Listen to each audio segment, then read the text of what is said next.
The invite said black tie, but the real dress code was audacity. Imagine walking down the aisle wearing a $50,000 Vera Wang gown, smirking at the ex-wife sitting in the back row, thinking you've just stolen her fortune, her husband, and her life. Tiffany Miller thought she had checkmated the Sterling family. She thought the ring on her finger was the key to the city. But she forgot one tiny detail. The groom didn't own the fortune. The groom didn't even own the tuxedo he was wearing. The bride's mother. She owned the venue, the bank, and the very ground they were standing on. And she was about to turn this wedding into an eviction notice. This is the story of how a mistress celebrated too early, and a mother-in-law ended it all with 4 words. The dinner plates were bone china, rimmed with 24-carat gold, resting on a table of mahogany that had been in the Sterling family since the shipping boom of the 1920s. David Caldwell sat at the head of the table, swirling a glass of Pinot Noir, feeling every bit the master of the universe. To the outside world, David was the CEO of Sterling Caldwell Developments, a titan of Chicago real estate. He was handsome in that rugged, aging, gracefully way, salt and pepper hair, jawline sharp enough to cut glass, and a smile that disarmed investors. But the truth, the one that whispered in the quiet halls of their Lakeshore Drive penthouse, was that David was merely a tenant in the House of Sterling. His wife, Amelia Sterling, sat across from him. She was quiet, elegant, and possessed a softness that people often mistook for weakness. She had spent the last 15 years raising their 2 children, attending charity galas, and letting David run the company her father had built, and her mother, Eleanor, had expanded into an empire. "You're quiet tonight, Amelia," David said, not looking up from his phone. "Just thinking, David," Amelia replied, her voice steady, "about the gala next week. And about Tiffany." David froze. The wine glass stopped mid-swirl. "Tiffany, my executive assistant. What about her? She called the house today, on your private line. She seemed very familiar." David laughed, a sharp, nervous sound. "She's young Amelia. She doesn't understand boundaries. She was probably just confirming the flight details for the Tokyo conference. I'll speak to her." He wouldn't speak to her. He would sleep with her. He had been sleeping with Tiffany Miller for 6 months. Tiffany was everything Amelia wasn't. She was 24, loud, hungry, and unburdened by the weight of a legacy. She didn't care about the Sterling history. She cared about the Sterling credit card limit. She made David feel like a conqueror, not a custodian of someone else's money. The affair had started as a cliché, late nights at the office, a shared taxia, moment of weakness that turned into a weekly habit. But Tiffany was ambitious. She wasn't content being the Tuesday night secret. She wanted the Sunday morning spotlight. 2 weeks later, the bomb dropped. It wasn't a subtle explosion. It happened at the Sterling annual charity ball held at the Palmer House Hilton. The room was filled with Chicago's elite senators, old money families, and tech billionaires. Eleanor Sterling, the matriarch, was there holding court in the center of the room. Eleanor was 68, with hair like spun silver and eyes like cold steel. She leaned on a cane, not because she needed it, but because it looked like a scepter. David entered with Amelia on his arm, but his eyes were scanning the room for Tiffany. She wasn't supposed to be there. But there she was, wearing a dress that was too red, too tight, and far too expensive for an assistant's salary. She walked right up to the Sterling family table. "David," Tiffany said, her voice carrying over the gentle hum of the string quartet. "We need to talk. I can't hide it anymore." Amelia went rigid. Eleanor didn't even blink. She just took a slow sip of her champagne. "Tiffany not here," David hissed, grabbing her elbow. "Yes, here." Tiffany pulled away, placing a hand on her stomach. The gesture was universal. The room went silent. "I'm pregnant, David, and I'm done being the dirty little secret. You told me you loved me. You told me this marriage was a sham." David looked at Amelia, expecting tears, expecting a scene. But Amelia just looked at him with a profound, exhausting sadness. "Is it true?" Amelia asked. "Amelia, look, it's complicated," David stammered. "It's not complicated," Tiffany interjected, stepping closer to David, marking her territory. "We're in love. He's leaving you." Eleanor Sterling finally spoke. Her voice wasn't loud, but it cut through the room like a razor. "David, is this woman telling the truth?" David straightened his spine. He looked at the terrified faces of the board members, then at Tiffany's defiant glare. He made a calculation. He had been running the company for a decade. He knew where the bodies were buried. He had contacts leverage.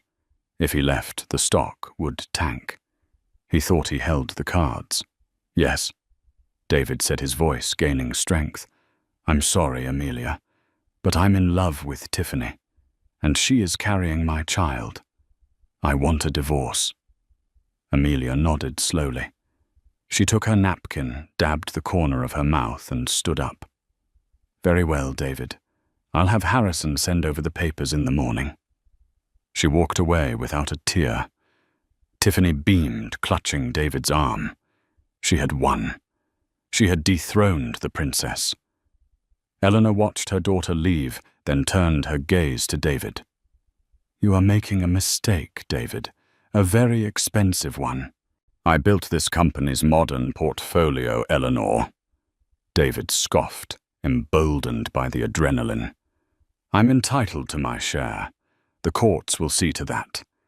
We didn't sign a prenup 15 years ago because you didn't think I'd last. That was your mistake." Eleanor smiled. It was a terrifying smile. "We shall see." The divorce proceedings were shockingly fast. David and Tiffany couldn't believe their luck. Amelia didn't fight for the house. She didn't fight for the cars. She didn't even fight for the primary custody of the dog. She just wanted it over. "She's weak," Tiffany said, lounging by the pool of the penthouse David was currently renting at the company's expense. "She knows she can't keep a man like you. She's just rolling over." David, however, was slightly uneasy. Harrison Clark, the Sterling family lawyer, was a shark. He had once sued a hurricane for property damage and won. For him to simply hand over a settlement agreement that gave David a lump sum of $10 million and a clean break seemed too easy. "It's 10 million, Tiff," David said, looking at the papers. "I expected more. Half the assets would be in the hundreds of millions." "Take it," Tiffany urged, sipping a mimosa. "We don't need the headache. 10 million is enough to start your own firm. Plus, think about the wedding we can have. We need to rebrand you. New wife, new life, new empire." Tiffany was already planning the wedding before the ink on the divorce papers was dry. She wanted it to be the event of the decade. She wanted to rub Amelia's nose in it. "I want the grand ballroom at the Sterling Plaza Hotel," Tiffany announced. David choked on his coffee. "Tiffany, that hotel is the flagship property of my ex-wife's family. It's literally named after them." "Exactly," she smirked. "It's the most exclusive venue in the city. If we book it, it shows we aren't afraid. It shows we are the new power couple. Besides, they can't legally refuse service just because of a grudge. That's discrimination." Against his better judgment, David agreed. He wanted to show Eleanor that he wasn't afraid of her. The planning was a spectacle of excess. Tiffany hired Amelia's former florist, offering double the rate. She tried to poach the Sterling's private chef. She bought a dress that cost more than the average American home. Months passed. The date was set for a Saturday in June. Strangely, the booking at the Sterling Plaza was accepted without a hitch. The manager was polite, professional, and accommodating. When Tiffany demanded the royal suite for the bridal prep, it was given to her complimentary. "See," Tiffany gloated, "they're afraid of you, David. They know you could expose their business secrets if they cross you. We own this city now." But there were cracks in the facade. 2 weeks before the wedding, David tried to access his offshore accounts to pay the caterer. Access denied. He called the bank. "Security freeze Mr. Caldwell. Standard procedure during large transfers. It should be cleared in 48 hours. It took 72 hours. Then his credit card was declined at a business lunch. A clerical error, the bank assured him. Then came the gift. 3 days before the wedding, a courier arrived at David and Tiffany's apartment. He carried a small velvet box. Inside was a vintage Cartier watch, a tank watch gold with a leather strap. It was David's style, but it looked old. There was a note. It was handwritten on heavy, cream-colored cardstock. "To new beginnings. May you get exactly what you deserve. Eleanor." "Is this a threat?" Tiffany asked, holding the watch like it was a grenade. "It's a watch, Tiffany. A peace offering," David said, strapping it on. "She knows she's beaten. She wants to maintain a relationship so she can see the grandkid when it's born." Tiffany rubbed her belly, which was just starting to show a small bump. "Well, she can forget that. She's not seeing this baby. This baby is a Caldwell, not a Sterling." The morning of the wedding arrived. The sky over Chicago was a brilliant, cloudless blue. The Sterling Plaza was buzzing. Paparazzi, tipped off by Tiffany herself, were camped outside the entrance. Tiffany sat in the royal suite, surrounded by 5 bridesmaids she had known for less than a year. She looked in the mirror. She looked perfect. "This is it," she whispered to her reflection. "From intern to icon." Down in the groom's holding room, David was adjusting his tie. He felt a strange knot in his stomach. He tried to check his bank balance on his phone, just a nervous habit lately, but the app wouldn't load. No service. Probably just the thick walls. His best man, a guy named Greg he knew from the golf club, said, "You ready, man? You're marrying a model 20 years younger than you. You won the lottery." "Yeah." David smiled, pushing down the anxiety. "I won." The ceremony was set to begin at 4:00 p.m. The grand ballroom was draped in white orchids and crystals. 400 guests had arrived. Many were David's business associates, people who wanted to stay on the good side of the man they thought was a rising rival to the Sterling Empire. But as the guests took their seats, a murmur went through the crowd. Sitting in the very back row, dressed not in black, but in a stunning, vibrant emerald green suit, was Eleanor Sterling. She wasn't crying. She wasn't frowning. She was checking her watch. David walked down the aisle to the altar. He saw Eleanor. He nodded at her, a gesture of dominance. "I'm here in your hotel marrying my mistress, and there's nothing you can do." Eleanor didn't nod back. She simply turned her head and signaled to a man standing in the shadows of the side exit. It was Harrison Clark, the lawyer. He was holding a thick manila folder. The music swelled. The doors opened. Tiffany appeared. She walked down the aisle, a vision in white lace, soaking in the envy of every woman in the room. She locked eyes with David. She didn't look at Eleanor. Eleanor was the past. Tiffany was the future. She reached the altar. The priest began. Dearly beloved, we are gathered here today. Everything was going according to plan, until the part where the priest asked if anyone can show just cause why this man and this woman may not lawfully be joined together, let them speak now or forever hold their peace. Usually this is a formality, a moment of silence. But today the silence was broken by the sharp, rhythmic tap-tap-tap of a cane on the marble floor. Eleanor Sterling stood up. The room gasped. Tiffany spun around her veil, whipping. "Sit down, you old hag," she hissed, forgetting her microphone was already clipped on. Her voice boomed through the speakers.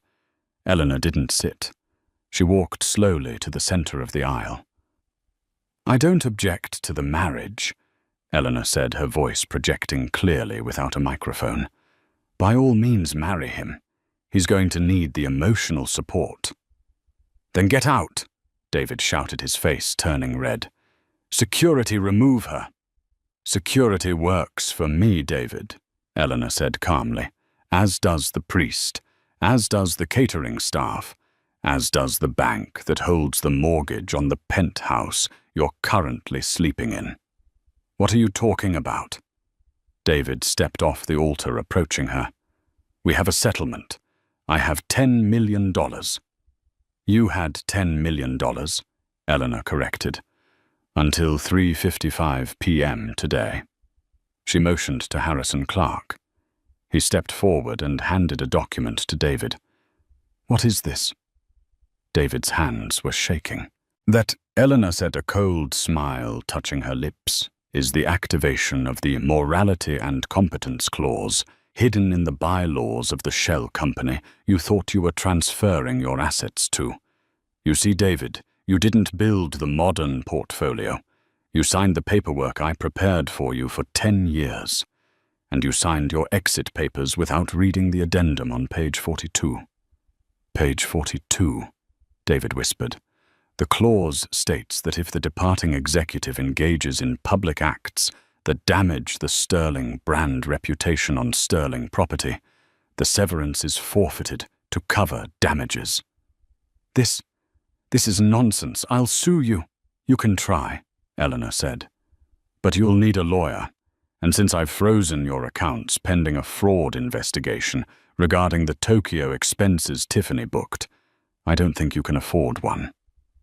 Tiffany ran down the aisle, grabbing David's arm. "David, what is she saying?" "Tell her to stop." Eleanor looked at Tiffany. "And you, my dear, I hope you enjoyed the bridal suite. The bill is on the counter. Since the wedding is no longer a corporate event, seeing as David is no longer a corporate entity, the friends and family discount has been revoked." "You can't do this," Tiffany screamed. "I already did," Eleanor replied. She looked around the room at the stunned guests. "Ladies and gentlemen, the bar is now open. However, it is a cash bar. The groom's tab has been declined." The silence that followed Eleanor Sterling's departure was heavier than the crystal chandeliers hanging above. For a few seconds, the 400 guests sat frozen like statues in a museum of disaster. Then the murmurs started. It sounded like the buzzing of 1,000 angry hornets. David stood at the altar, his face a mask of pale shock. He looked at the priest. Father Reynolds, a man he had played golf with just last month. "Father." David stammered, forcing a smile that looked like a grimace. "Let's continue. Just a family squabble. You know how it is. Eleanor is eccentric." Father Reynolds closed his Bible with a soft thud. He adjusted his glasses and looked at David with pity, but mostly with professional detachment. "I'm afraid I cannot, David. The Archdiocese has strict rules regarding the sanctity of the venue. And as Mrs. Sterling pointed out, the permit for this ceremony was revoked 10 minutes ago. Technically, we are trespassing." "Trespassing?" Tiffany shrieked. She looked like a deranged princess, her mascara beginning to run as the heat of the moment flushed her skin. "I am the bride. This is my day. You work for God, not for that old witch. God may overlook your sins. Ms. Miller, the priest said, stepping down from the altar and walking toward the exit. But the Sterling Plaza management does not overlook unpaid invoices. The guests didn't wait to be told twice. It started with the B-list business associates, the ones who were only there to network with David. They stood up, checking their phones, pretending to have emergencies. Then the socialites, realizing there would be no open bar and no lobster thermidor, gathered their clutches and hurried toward the exits. "Wait!" David shouted, running down the aisle, grabbing the arm of a man in a grey suit. It was Jonathan Eames, a venture capitalist David was counting on for seed money for his new firm. "Jonathan, don't leave. It's a misunderstanding. We'll go to the secondary venue. We can—" Jonathan pulled his arm away as if David were contagious. "David, let go. I just got an alert on my Bloomberg terminal. Sterling Caldwell stock just jumped 4% on the news of your termination and the internal audit. You're toxic, man. Don't call me." Within 15 minutes, the grand ballroom was empty. The only people left were David Tiffany, her 5 confused bridesmaids, and the hotel staff, who were now efficiently stripping the tables of the silverware and centerpieces. A man in a sharp tuxedo walked up to them. It was Mr. Henderson, the general manager of the hotel. He held a silver tray, but instead of champagne, it held a folded piece of paper. "Mr. Caldwell," Henderson said, his voice smooth and cold, "please find the itemized bill for the services rendered thus far." "Bill?" David laughed hysterically. "Put it on my account, or send it to the penthouse. As Mrs. Sterling mentioned, you no longer have an account, and the penthouse lease has been terminated effective immediately due to a violation of the moral turpitude clause in your occupancy agreement." Henderson extended the tray. "We require immediate payment for the floral arrangements, the security setup, the room rentals, and the cancellation fee for the catering. The food, alas, will be donated to a shelter, but the preparation costs stand." Tiffany snatched the paper. Her eyes widened. $85,000. "For a wedding that didn't happen." "For a wedding you booked, Ms. Miller," Henderson corrected. "We accept all major credit cards, although I believe the terminal declined your Amex earlier." "David, do something!" Tiffany screamed, throwing the paper at his chest. David pulled out his wallet. His hands were shaking so hard, he dropped 2 cards on the floor. He picked up his black card, the symbol of his status for the last 10 years. He handed it to Henderson. Henderson produced a portable card reader. He inserted the card. Beep. Declined. "Try this one," David said, sweat dripping down his forehead. He handed a visa. Beep. Declined. Card reported stolen. "Stolen," David choked. "I didn't report it. Stolen. Mrs. Sterling is the primary account holder on the family trust that backs these cards," Henderson explained patiently. "She reported them compromised about 20 minutes ago." Tiffany was hyperventilating. "My parents are here. My dad is in the lobby. He can pay." David looked at her. Tiffany came from a modest background in Ohio. Her father was a retired high school football coach. He didn't have $85,000 liquid. He probably didn't have that in his retirement fund. "We can't ask your dad, Tiffany," David hissed. "It's humiliating enough." "Then what do we do?" "We leave," David said, grabbing her hand. "We just leave. They can't keep us here." He turned to walk out, but 2 large security guards blocked the path. "The police have already been called regarding the theft of services," Henderson said, checking his watch. "However, Mrs. Sterling left instructions. She is willing to absorb the cost of the cancellation. If you agree to vacate the premises immediately and surrender the engagement ring." Tiffany gasped, clutching her left hand. The ring was a 4-carat cushion, cut diamond. It was worth nearly $100,000. It was her insurance policy. "No," Tiffany cried. "It's mine. He gave it to me." "Technically," Henderson said, "Mr. Caldwell purchased that ring using a company expense account labeled Client Relations. Since the marriage did not occur and the purchase was unauthorized, it is company property." David looked at the security guards, then at Tiffany, then at the ring. He was tired. He was broke. And he saw the flashing lights of a police cruiser reflecting against the lobby glass doors down the hall. "Give him the ring, Tiffany," David said, his voice hollow. "David, are you crazy? Give him the damn ring!" David roared, snapping for the first time. "We have no money. We have no lawyers. Do you want to give birth in a holding cell?" Sobbing, Tiffany slid the ring off her finger. She slammed it onto the silver tray. "Excellent choice," Henderson said, pocketing the ring. "The service exit is through the kitchen. Please ensure you do not disturb the guests in the lobby on your way out." The fall from grace wasn't a slide. It was a cliff. 3 days later, David and Tiffany were sitting in the living room of Tiffany's old apartment. It was a cozy 1-bedroom in a gentrifying neighborhood, which was a polite way of saying it was small, smelled faintly of cat litter from the neighbor's unit, and the sirens outside never stopped. David was sitting on a beanbag chair, the only furniture Tiffany owned besides her bed and a scratched IKEA table. He was wearing the same suit trousers from the wedding, though he had finally taken off the tuxedo jacket. "We need to sell the car," Tiffany said. She was pacing the small room, eating dry cereal out of the box because they hadn't gone grocery shopping. "The Porsche is a lease, Tiffany." David rubbed his temples. "I don't own it. The company is coming to collect it tomorrow." "Well, what do you own, David?" she snapped. "Because for the last 6 months, all I heard was how you were the brains behind Sterling Caldwell, how you were the genius, how you made them all the money."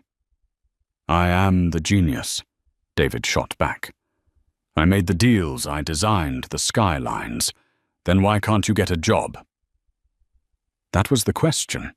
David had spent the last 72 hours making calls. He had a Rolodex of contacts that would make a senator jealous.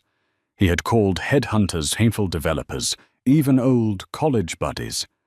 The response was identical every time. Silence, or worse, polite refusal. David loved to help, but we're in a hiring freeze. "David, honestly," Eleanor called. She didn't say much, just asked if we were hiring you. The implication was enough. "We can't lose the Sterling contract." "David, who is this? Please remove this number." He was radioactive. Eleanor hadn't just fired him. She had blackballed him from the industry. She had effectively erased his career.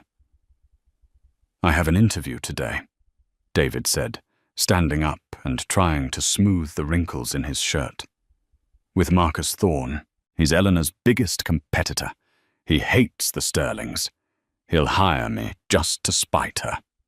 "He better," Tiffany muttered, "because the rent on this place is due in a week, and I spent my savings on the bridesmaids' dresses."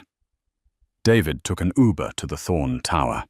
He couldn't afford the premium ride, so he arrived in a Toyota Corolla that smelled like stale smoke. He walked into the lobby, chin up, trying to channel the arrogance he used to wear, like a second skin. He was kept waiting in the lobby for 45 minutes. Finally, a secretary called him back. Marcus Thorne didn't meet him in a boardroom. He met him in a glass-walled office overlooking the city David used to rule.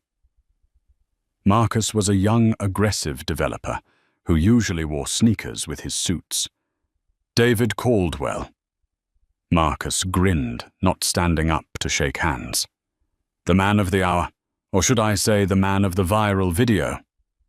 David winced. Someone had filmed the wedding interruption. It had 2 million views on TikTok. The caption was #groom owned by Grandma. I can bring a lot to your firm, Marcus, David said, ignoring the jab. I know the Sterling strategy inside and out. I know their weak points. I can deliver the River North project to you. Marcus laughed, leaning back in his chair. The River North project, David Eleanor, sold me the land for that project this morning. David froze. What? She called me at 8 a.m., offered me the prime lot at 20% below market value. A steal. Absolute robbery. Why would she do that? David asked, his mind reeling. She said it was a consulting fee. Marcus smiled cruelly. The condition of the sale was that I bring you in here, listen to your pitch, and then tell you exactly why you'll never work in this town again. David felt the blood drain from his face. You took a bribe to humiliate me. Business is business, David. And Eleanor Sterling is the best in the business. She told me to tell you that the audit on the Tokyo accounts is complete, apparently charging a $15,000 escort service to the company card as translation services is a felony. She's handing the file to the district attorney tomorrow. David stood up, his legs feeling like jelly. The Tokyo trip. That was when he first took Tiffany. He had gotten sloppy. He thought he was untouchable. I need to go, David whispered. One more thing, Marcus called out as David reached the door. She said to tell you that she's willing to drop the criminal charges, if you agree to her terms. David turned around. What terms? She wants you to leave Chicago, permanently, and she wants you to sign a confession admitting to the embezzlement just to keep in her safe. You sign she doesn't press charges.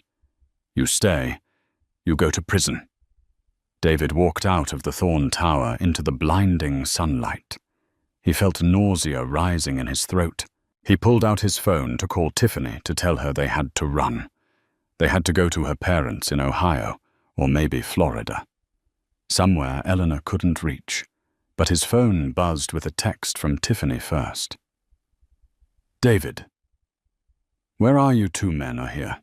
They say they are from the bank. They're taking the TV and my laptop. They say my name was on the secondary credit card you used for the furniture. Do something. David stared at the phone. He realized then that Eleanor wasn't just punishing him. She was dismantling him piece by piece. He didn't reply. He walked to a park bench and sat down. He watched the people walking by, happy couples, businessmen on calls, tourists. He looked at his wrist to check the time, but the wrist was bare. He had sold the Patek Philippe yesterday for cash to pay for the movers. He had the gold Cartier watch Eleanor had sent him. The gift. He dug it out of his pocket. He hadn't worn it since the wedding. He looked at the back of the watch case. There was an inscription he hadn't noticed before. He squinted to read the tiny cursive engraving. Time runs out for everyone. Tick-tock. David put his head in his hands. He was 45 years old. He had a pregnant mistress he didn't love, $0 in the bank, and the most powerful woman in Chicago hunting him for sport. He needed a drink. But he realized, with a jolt of pathetic irony, he didn't even have enough cash in his pocket for a beer. The apartment walls were thin enough that David could hear the neighbor coughing, but the silence between him and Tiffany was deafening. It had been 4 days since the wedding. 4 days of instant noodles sleeping on a mattress on the floor and watching his phone battery die because the charger had been in the Porsche that was repossessed. Tiffany wasn't handling the transition to poverty well. She sat on the edge of the mattress, scrolling through Instagram on her phone, the only thing she hadn't sold yet. My friends are blocking me, she said, her voice flat. Jessica, who I've known since college, blocked me. The bridal party group chat deleted.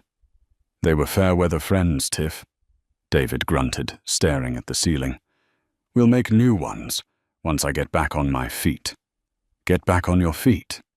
Tiffany laughed, a harsh, jagged sound. David, you don't have feet. Eleanor cut them off. I called my dad. He said if I come home, I can stay in the basement, but you're not welcome. He saw the TikTok. We're a team, remember?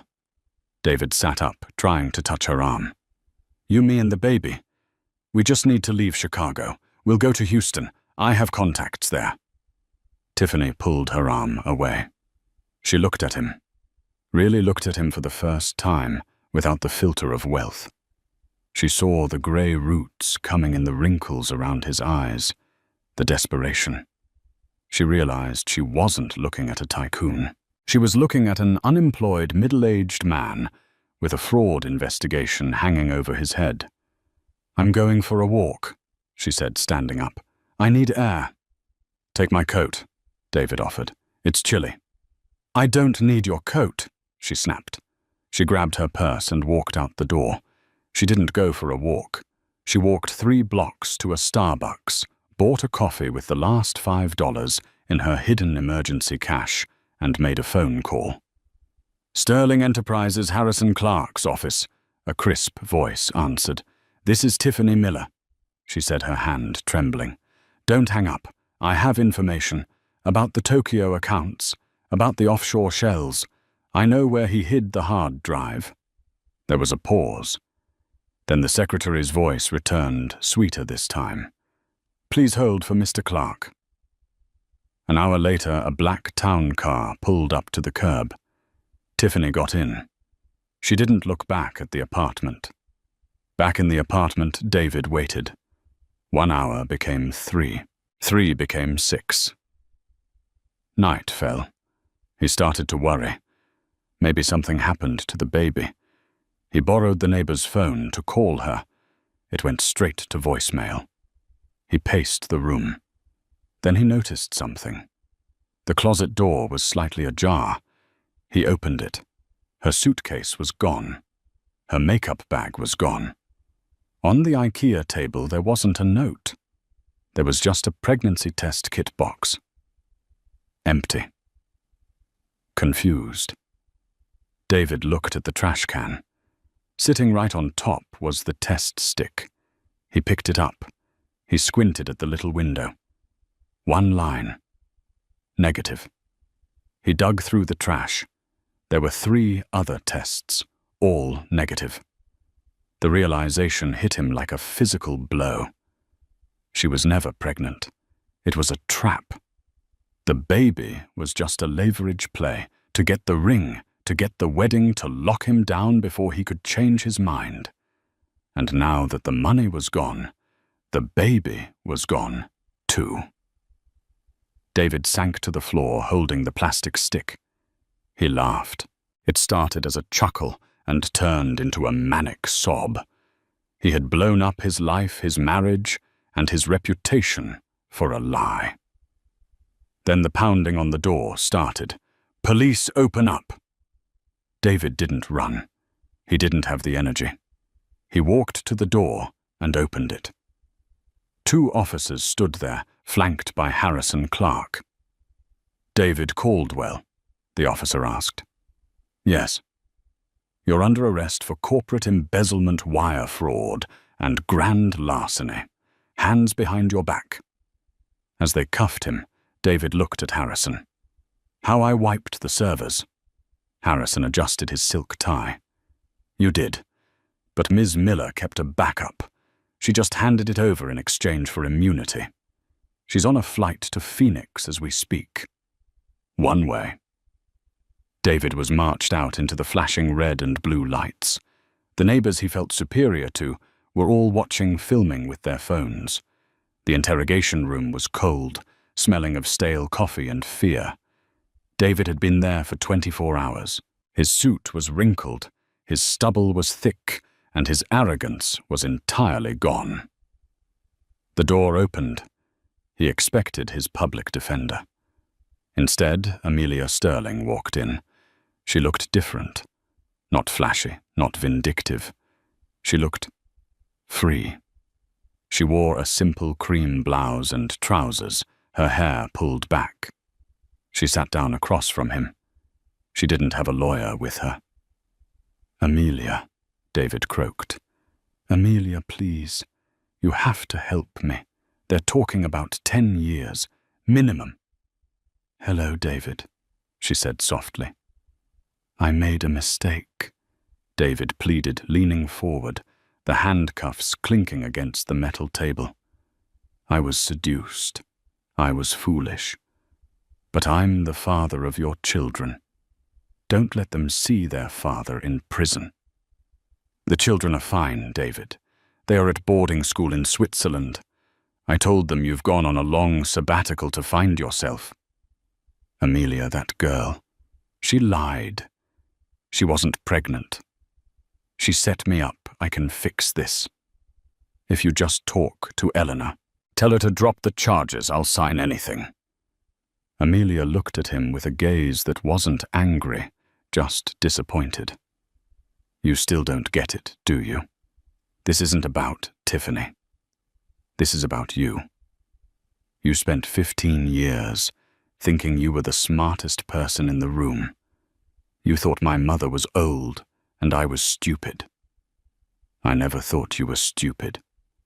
David lied. "Yes, you did. You thought my silence was submission. It was patience."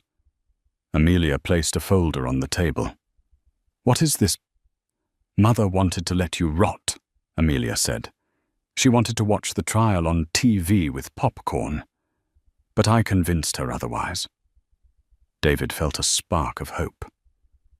"You did? Why?" "Because I don't want your name dragging my children down in the press for the next 2 years. I want the name Caldwell to disappear." She slid the folder toward him. "This is a plea deal, but not with the district attorney. With us."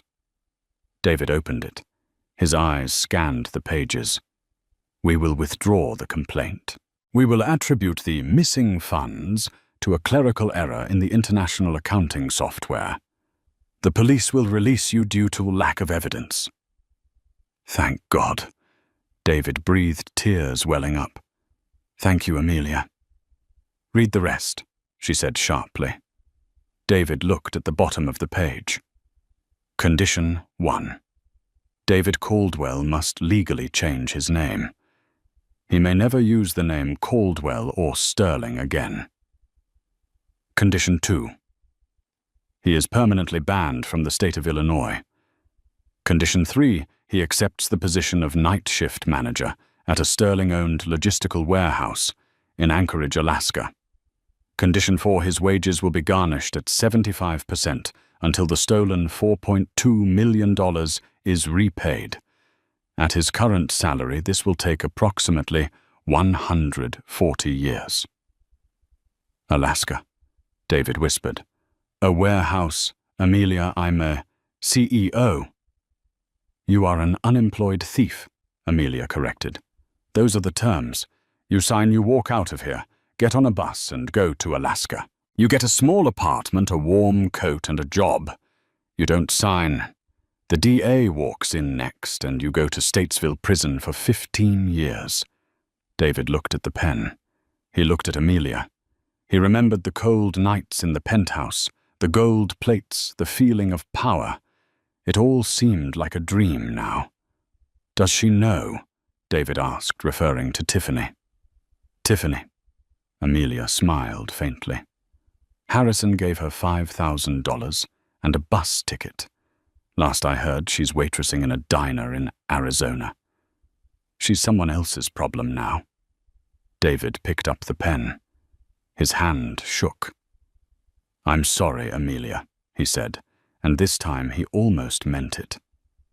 "I know, David," she replied, standing up and smoothing her pants. "Goodbye." He signed the paper. The ink on the plea deal was barely dry when the reality of David's new existence began to take hold.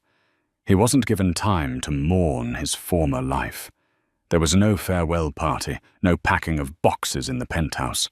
There was only Harrison Clark standing by the back exit of the police station with a plastic bag containing a thrift store winter coat, a bus ticket, and a new driver's license.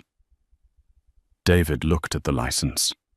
The photo was his, taken at the station looking haggard and grey, but the name read Arthur Penhaligon. Arthur. David spat the taste of ash in his mouth. Who is Arthur? Arthur is a nobody, Harrison said, checking his Rolex, a watch David used to admire. And that is exactly what you are now. The bus leaves from the Greyhound station in 40 minutes. Do not miss it. If you are found within Illinois state lines after midnight, the deal is void, and I will personally drive you to Statesville Prison. David didn't argue. He took the bag. He walked the 12 blocks to the station in the rain, his Italian loafers the last remnant of his wealth soaking through with dirty street water. 3 months later, the heat in Kingman, Arizona was enough to melt the asphalt. Tiffany Miller wiped the sweat from her forehead with the back of her hand. She was wearing a polyester uniform that smelled of fryer grease and stale coffee. Her name tag, crookedly pinned to her chest, read Tiff. She was working the lunch rush at Big Earl's Pit Stop, a roadside diner frequented by long-haul truckers and tourists who had taken a wrong turn on the way to the Grand Canyon. Hey, Tiff refill on the sweet tea, sweetheart. A man with grease under his fingernails shouted from booth 4. Coming, Tiffany muttered, grabbing the pitcher. Her feet throbbed. She was used to wearing Louboutins, not orthopedic sneakers from Walmart. As she poured the tea, the television mounted in the corner of the diner caught her eye. It was a rerun of Entertainment Tonight. The headline flashed across the screen, Chicago's elite, where are they now? Tiffany froze. The pitcher overflowed, spilling sticky tea onto the table. Hey, watch it, the trucker yelled, but Tiffany couldn't look away. On the screen was a photo of her and David from the wedding day, the moment before Eleanor stood up. The caption read, "The billionaire wedding that wasn't." The host was laughing, making a joke about gold diggers digging their own graves. Then the image changed. It showed a paparazzi shot of Tiffany leaving the engagement ring on the silver tray. That's me, she whispered, a lump forming in her throat. That ain't you, the trucker laughed, wiping the table with napkins. That girl was almost rich. You're just clumsy. Tiffany walked back to the kitchen, the laughter of the diner patrons ringing in her ears. She leaned against the stainless steel counter and slid down to the floor. She checked her bank account on her phone. Balance $412.50. She thought about the hard drive she had stolen. She thought about the immunity she had bought with it. She was free, yes. She wasn't in jail. But as she looked around the greasy kitchen, smelling the burning onions, she realized Eleanor Sterling hadn't just defeated her. Eleanor had erased her potential. Tiffany wasn't a villain anymore. She was a punchline. And in the brutal heat of the Arizona desert, she realized she would spend the rest of her life serving people who had a fraction of the ambition she once had. 4,000 miles away, the wind didn't burn. It bit. Anchorage, Alaska was in the grip of a polar vortex. The temperature was 20 degrees below zero. At the Sterling Logistics Northern Hub, a massive corrugated metal warehouse on the edge of the tundra, the night shift was halfway done. David, now Arthur, pushed a heavy cart of frozen seafood crates up a ramp. His back screamed in protest. His hands, gloved in thick wool, were stiff with cold. "Move it, Penhaligon," the shift supervisor shouted. His name was Jerry, a man 10 years younger than David, who enjoyed wielding his tiny amount of power. Truck number 4 leaves in 10 minutes. If those crabs aren't loaded, I'm docking your pay.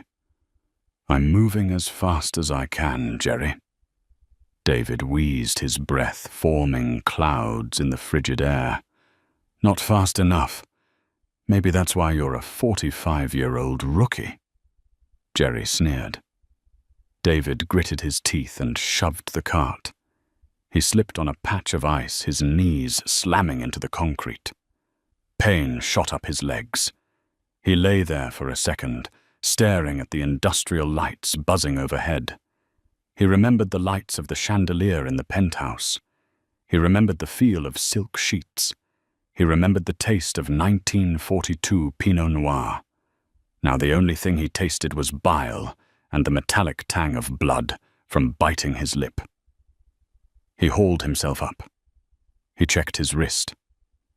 The Cartier watch Eleanor had given him, the one with the inscription, "Time runs out for everyone," was still there.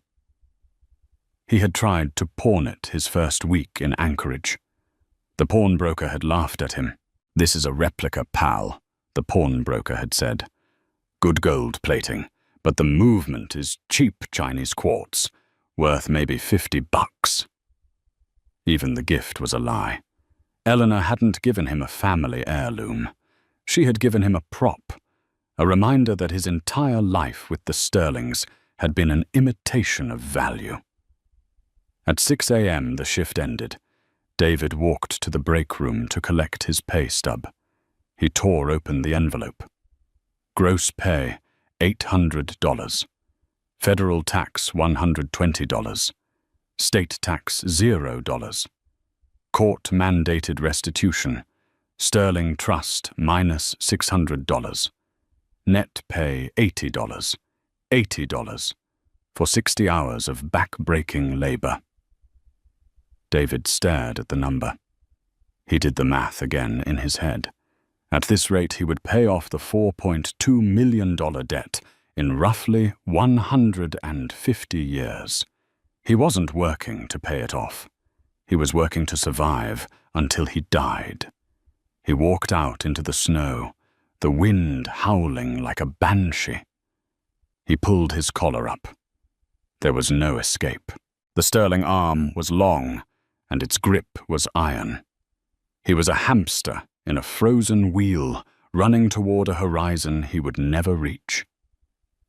Back in Chicago, the seasons were changing, but the atmosphere inside the Sterling Plaza Hotel was eternal spring. It was the 1-year anniversary of the wedding that wasn't, though no one called it that anymore. Tonight was the Phoenix Gala, a celebration of Sterling Enterprises' record-breaking fiscal year. The grand ballroom was unrecognizable from the disaster of the previous year. The white orchids were replaced by vibrant gold and violet arrangements. The air smelled of expensive perfume and success. Amelia Sterling moved through the crowd like royalty. She wasn't the quiet, shadow-dwelling wife anymore. She was the CEO. She had taken the reins after David's departure, and to the shock of the board and perhaps even her mother, she was brilliant. She led with empathy, but she negotiated with steel. Amelia Darling. It was Marcus Thorne, the rival developer, who had humiliated David. He bowed slightly. "The River North project is ahead of schedule. You were right about the zoning permits. Brilliant maneuver." "Thank you, Marcus." Amelia smiled, sipping her sparkling water. "I learned from the best, and I learned from the worst." She made her way to the head table where Eleanor Sterling sat. Eleanor was frailer now, using a wheelchair, but her eyes were still as sharp as diamonds. "You look tired, Mother," Amelia said, sitting beside her and taking her hand. "You should go upstairs and rest." "I'm not tired," Eleanor replied, her voice a dry rasp. "I'm entertained." "Entertained by what?" Eleanor tapped her phone screen. "Harrison sends me the weekly reports from the north." Amelia looked away. I don't need to see them. You should, Eleanor insisted. It's important to remember that mercy is a luxury we cannot always afford. But justice is a necessity. Amelia looked at the phone. It was a video clip. It showed a man in a warehouse, slipping on ice, falling and struggling to get back up. Do you pity him? Eleanor asked. Amelia watched the man on the screen, the man she had loved for 15 years, the man who had slept with her assistant and tried to steal her heritage. She searched her heart for pity. She found none. No, Amelia said softly. I don't pity him. He chose his path. He wanted everything without earning anything. Now he has exactly what he earned. Good, Eleanor nodded. Then my work is done. The gala ended at midnight. The guests spilled out onto the magnificent mile, laughing drunk on champagne and power. In the shadows of the hotel lobby, Harrison Clark stood by the security monitors. He typed a final email to the HR department of the Anchorage Logistics Hub. Subject, Employee 8940-B. Penhaligon message, increase shift rotation to include weekends. Productivity metrics are slipping. If he complains, remind him of the alternative clause in his plea agreement regarding state penitentiary transfer. Harrison hit send. He closed his laptop. Outside, the Chicago wind was gentle, carrying the scent of the lake. In Arizona, Tiffany Miller was sleeping in a trailer that shook every time a train passed, dreaming of a dress she would never wear again. In Alaska, David Caldwell sat on the edge of a cot in a room the size of a prison cell, eating a can of cold beans, listening to the wind try to tear the roof off. He looked at the fake gold watch. Tick, tock. The time hadn't run out.